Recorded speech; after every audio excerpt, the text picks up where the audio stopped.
स्वागत है आपका अपने YouTube चैनल में। वैकेंसी तो दोस्तों काफ़ी देखने को मिलेंगी, लेकिन अफसोस की बात यह है कि ये संविदा की वैकेंसी रहने वाली हैं।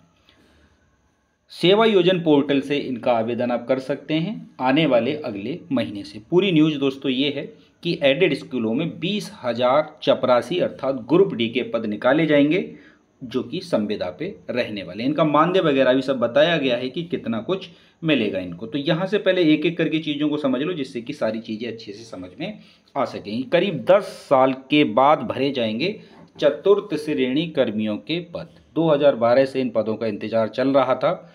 शायद हमने तो सुना नहीं था कभी। अगर आपने सुना हो तो कमेंट्स करके ज़रूर बताना। परमानेंट ही कर देते तो कोई दिक्कत नहीं थी। चलिए भाई, कोई बात नहीं, यहाँ से आ जाते हैं। प्रदेश में अशासकीय सहायता प्राप्त यानी कि जो एडेड विद्यालय हैं, माध्यमिक विद्यालयों में रिक्त चतुर्थ श्रेणी के पदों पर आउटसोर्सिंग से भर्ती होगी। शासन ने इसके लिए मंडलवार सेवा प्रदाता संस्था व अभ्यर्थियों के चयन के लिए समिति गठित करने के निर्देश दिए हैं।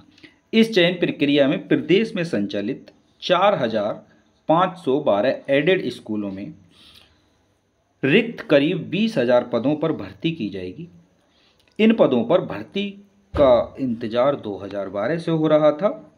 विशेष सचिव SP सिंह की ओर से जारी आदेश के तहत अभ्यर्थियों का चयन नामित संस्था द्वारा सेवा योजन कार्यालय के पोर्टल से किया जाना है।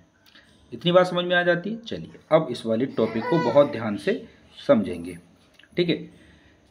शैक्षणिक योग्यता इंटरमीडिएट उत्तीर्ण होगी। न्यूनतम आयु 18 से 40 वर्ष होगी। प्रति माह 9,530 रुपये का मानदेय दिया जाएगा। EPF व ESI का लाभ मिलेगा और पूरी सैलरी जो मिलेगी वो पूरी सैलरी EPF वगैरह को लगा के 13,072 रुपये मिलने वाली है। तो इतनी बात समझ में आ जाती है आप लोगों को। जैम पोर्टल से चयनित सेवा प्रदाता फॉर्म को दे सर्विस चार्ज विभाग अलग से देना। फॉर्म का चयन ये अपने लिए नहीं है, मतलब जो कंपनी का ठेका लेगी चयन के लिए उनके लिए बात है। तो मोटी मोटी बात ये है भैया, 12th पास मांगा गया है, 18 से 40 साल एज मांगी गई है, 9,530 इन हैंड सैलरी मिलेगी और कुछ आपका ESI और PF कट जाएगा। तो पूरी सैलरी आप जोड़ के देखेंगे तो 13,000 रुपये मिल जाएगी। बात क्लियर हो जाती है।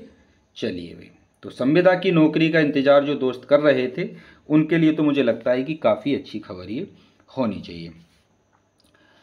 बात क्लियर है। तो देखते हैं ये वैकेंसी कब तक देखने को हमें मिलेगी, लेकिन उम्मीद है कि वैकेंसी जल्दी देखने को मिलेगी। आप लोग समझ रहे होंगे कि वैकेंसी इस तरह की क्यों निकाली जा रही है जल्दी जल्दी, क्योंकि 24 बहुत नज़दीक है।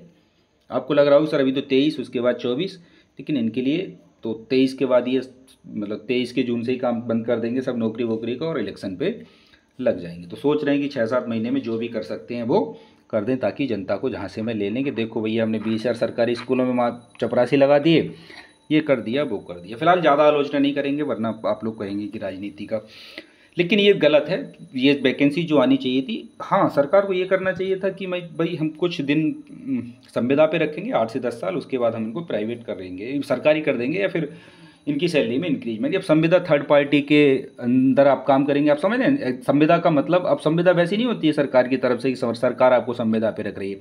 ये थर्ड पार्टी को दे देते हैं ठेका, बोले कि इनको तुम संभालो। वही ठेका आप देती है, फिर वो आपको पैसे दे ना दे के 2 महीने के एक साथ डाले, 4 के एक साथ डालो, करती हैं थर्ड पार्टी ऐसा। आप लोगों को पता होगा, क्योंकि हमारे यहाँ तो बहुत सारी चीज़ें ऐसी आती हैं। EPFO जो कार्यालय है वहाँ पर जो PM वगैरह ये बात कर रहे हैं, तो थर्ड पार्टी का इन्वॉल्वमेंट जो जहाँ पे रहता है वहाँ पे कर्मचारी हमेशा परेशान रहेगा जब सरकार का इन्वॉल्वमेंट उसमें नहीं होगा। और ये थर्ड पार्टी को देंगे, उसी से आपकी सैलरी वैली दिलवाएंगे। वो जब मन करेगा तब रखेगा, मन करेगा उसके 1 साल के बाद आपको बाहर करेगा खड़ा, कह देगा कि काम वाम आप नहीं करते हैं ठीक से। तो ये एक रोजगार, कोई अच्छा रोजगार नहीं समझा जाता। ये थर्ड पार्टी संविदा का रोजगार जो होता है, ठेकेदार वाला रोजगार इसको कहा जाए। ठेकेदारी जो चल रही है देश के अंदर, वो बहुत हद तक सही नहीं है उन दोस्तों के लिए जो एक नौकरी का सपना देख रहे हैं, जिनके ऊपर जिम्मेदारी का बोझ है, परिवार का, शादी हो गई है, बच्चे हैं, और सोच रहे हैं कि एक स्थायी नौकरी मिल जाती। 20,000 पद एक मोटे पद होते हैं, काफ़ी बड़े पद होते हैं। यहाँ पे बहुत लोगों का जीवन सुधर सकता था। अब इन 20,000 लोगों के जीवन सुधरने की संभावना काफ़ी कम है, क्योंकि ये नौकरी तो करेंगे नाम के लिए, है ना। ये उस कंडीशन में रहेंगे कि भूखे भी नहीं मरेंगे और एक अच्छी मोटरसाइकिल भी नहीं ले पाएंगे, है ना। तो इस तरह का बहुत ज़्यादा क्या कहा जाए इसके बारे में, जितना कहा जाए उतना कम है। फिलहाल जब आएगी वैकेंसी तो उसके ऊपर विचार होगा, आगे से उसके ऊपर बात करेंगे। मिलेंगे दोस्तों आप लोगों से अगली वीडियो में, तब तक के लिए जय हिंद जय भारत।